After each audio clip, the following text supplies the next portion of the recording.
नमस्कार दोस्तों एक 19 साल की लड़की घर से निकलती है कॉलेज जाने के लिए, लेकिन अचानक वो लापता हो जाती है।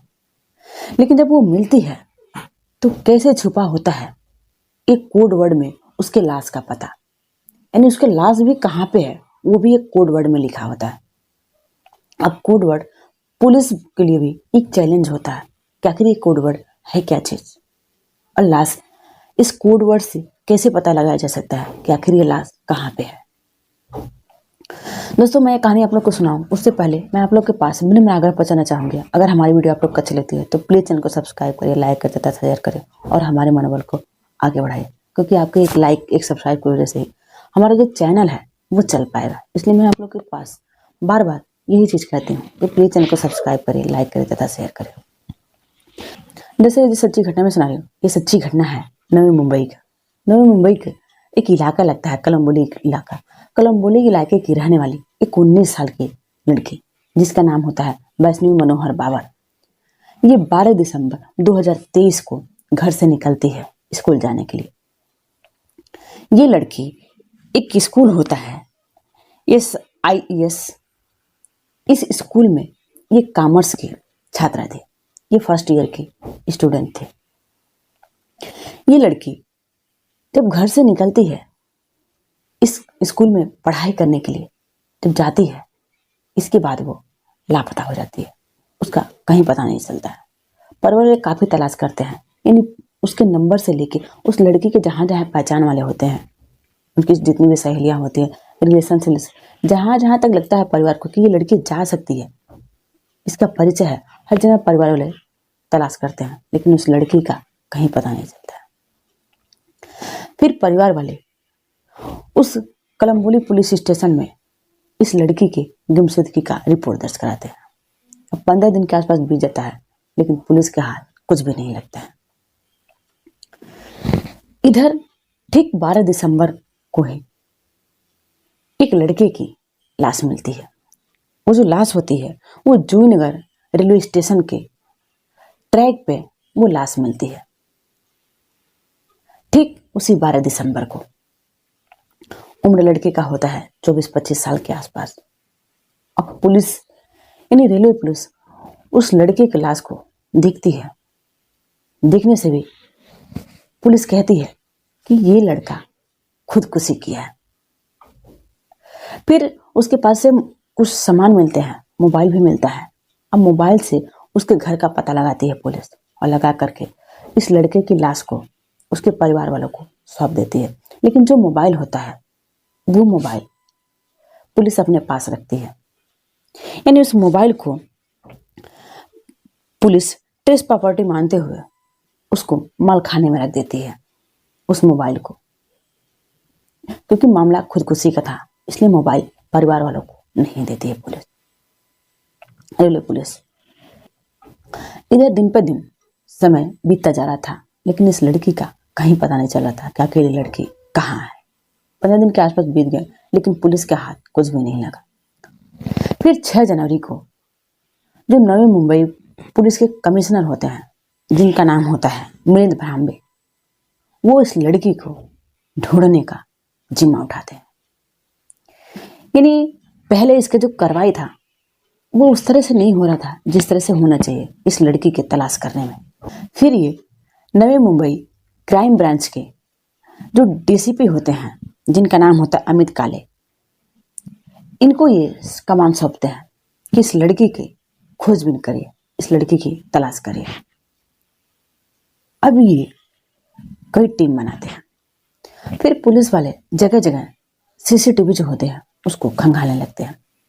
तो एक जगह ये लड़की जिस CCTV में दिखाई देती है वो 12 दिसंबर का होता है, जब ये लड़की घर जाने के लिए GTV रेलवे स्टेशन पे ट्रेन में ये बैठने जा रही थी। तब ये लड़की अकेली थी। फिर एक और CCTV मिलता है जो जहाँ पर ये लड़की एक खार घर के जो जगह है वहाँ पे ये उतरती है। जब तीसरा CCTV पुलिस को मिलता है तो ये लड़की अकेली नहीं थी, बल्कि इस लड़की के साथ एक लड़का भी था, और ये लड़की इस लड़के के साथ खार भर के जंगलों की तरफ ये जा रही थी। अब ये लड़की उस लड़के के साथ चली जाती है, लेकिन 4-5 घंटे के बाद वो लड़का अकेले ही आता है। लड़की जो होती है वो साथ में नहीं होती है। अब पुलिस को शक लगता है कि आखिर ये लड़का साथ में गया उस वैष्णवी के साथ, तो वैष्णवी कहाँ है? ये अकेले ही इस कैमरे में आया है जब उधर से 4-5 घंटे के बाद ये आ रहा है। तो अब पुलिस इस लड़के के बारे में जानकारी जुटाना शुरू करती है। इसी लड़के पर पुलिस को शक होता है। अब पुलिस वैष्णवी के मोबाइल का 12 दिसंबर का डेटा खंगालती है, उसका कॉल डेटा दिखती है, तो उससे पता चलता है कि जो वैष्णवी है वो एक ही लड़के से, एक ही नंबर से इससे बात हुई है, और वो जो नंबर होता है एक लड़के का होता है जिसका नाम होता है वैभव गुरंगले। ये वही लड़का है। अब पुलिस इस लड़के के बारे में पता करने लगती है, आखिर ये लड़का कौन है। तो पुलिस को पता चलता है कि ये लड़का 12 दिसंबर को ही खुदकुशी कर लिया है, यानी ये ट्रेन के आगे खुद ही कूद करके जान दे दिया है। अब मुंबई पुलिस इस लड़के के परिवार वालों से मिलती है, परिवार वालों से इस लड़के के बारे में जानने की कोशिश करती है। तो परिवार वाले कहते हैं कि ये लड़का तो 12 दिसंबर को ही खुदकुशी कर लिया, यानी ट्रेन के आगे कूद करके खुद ही जान दे दिया, उधर ही जूहीनगर रेलवे स्टेशन के बगल में। अब पुलिस फिर वो जूहीनगर रेलवे स्टेशन जाती है और वहां से वो पता करती है इस लड़के के बारे में। तो वहां से पता चलता है, यानी रेलवे पुलिस से ही पता चलता है कि ये लड़के तो खुद ही आत्महत्या कर लिया था 12 दिसंबर को।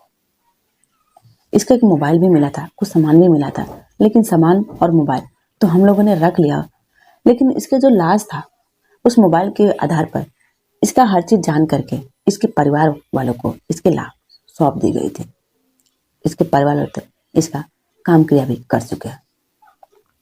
अब पुलिस उसका जो मोबाइल होता है, उसका जो सामान होता है, मुंबई पुलिस वो लेती है, और लेने के बाद स्पर्ट से मदद से, यानी मोबाइल के जो स्पर्ट होते हैं उनके मदद से जो उसका पैटर्न होता है यानी लॉक, उसको खुलवाते हैं। जब खुलवाते हैं तो उसमें एक मैसेज होता है। अब मैसेज में लिखा होता है, उसमें लिखा होता है कि मैंने वैष्णवी की हत्या कर दिया। उसकी जो लाश है वो लाश खार बन के वो कैंप के पास वहीं पे है। उसका जो कोड है L01501, इसके पास ही उसकी लाश है। अब पुलिस उस खार बन के जंगल को खंगालती है, यानी 24 घंटे कई टीमें होते हैं जो पुलिस के, वो जाकर के वहां पे लाश को ढूंढते हैं, लेकिन 10 से 12 दिन का टाइम बीत जाता है, लेकिन लाश का कहीं पता नहीं चलता है।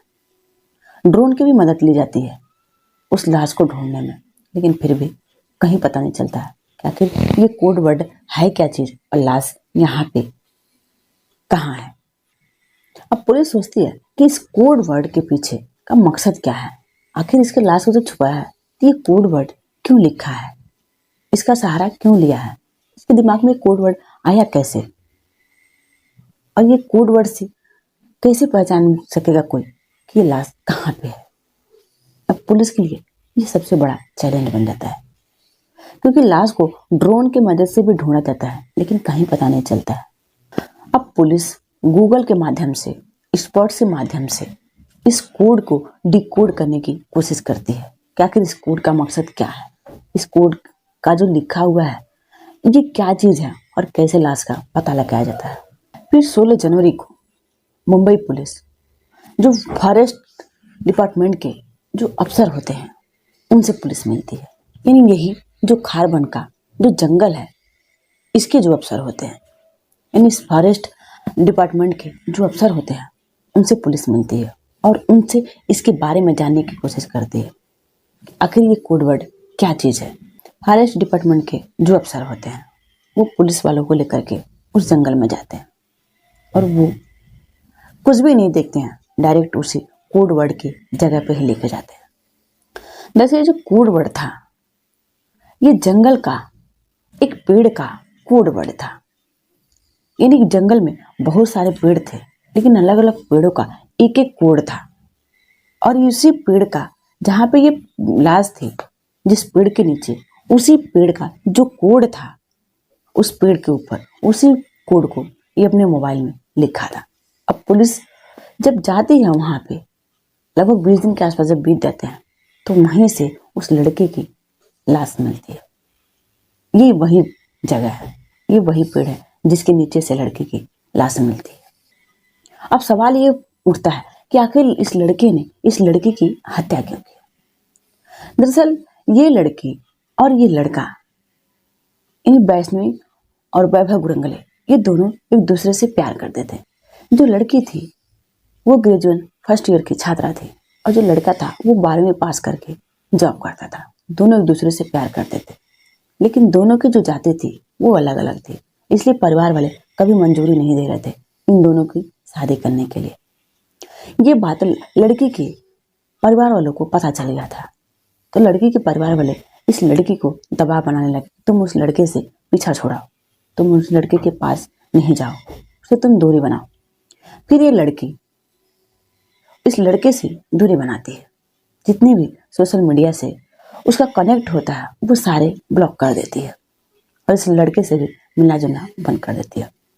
अब इस लड़के को लगता है कि ये लड़की यानी वैष्णवी मुझे छोड़कर किसी और लड़की के साथ डेट कर रही है, किसी और लड़की के साथ ये रिलेशन में है।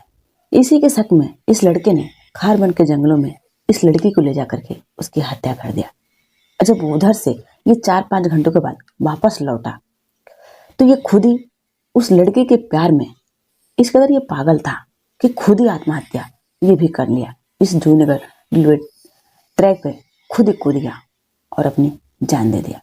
दोस्तों, क्या प्यार यही है कि प्यार में असफल होने पर किसी को जान से मार दिया जाए, किसी की जिंदगी खत्म कर दिया जाए, किसी की जिंदगी बर्बाद कर दिया जाए, खुद आत्महत्या कर लिया जाए? क्या यही प्यार है? क्या प्यार को पाना ही सिर्फ प्यार का मकसद है? आजकल की बातें आम बात हो गई है। अगर प्यार में असफल होते हैं तो या तो खुद जान देते हैं या जान ले लेते हैं।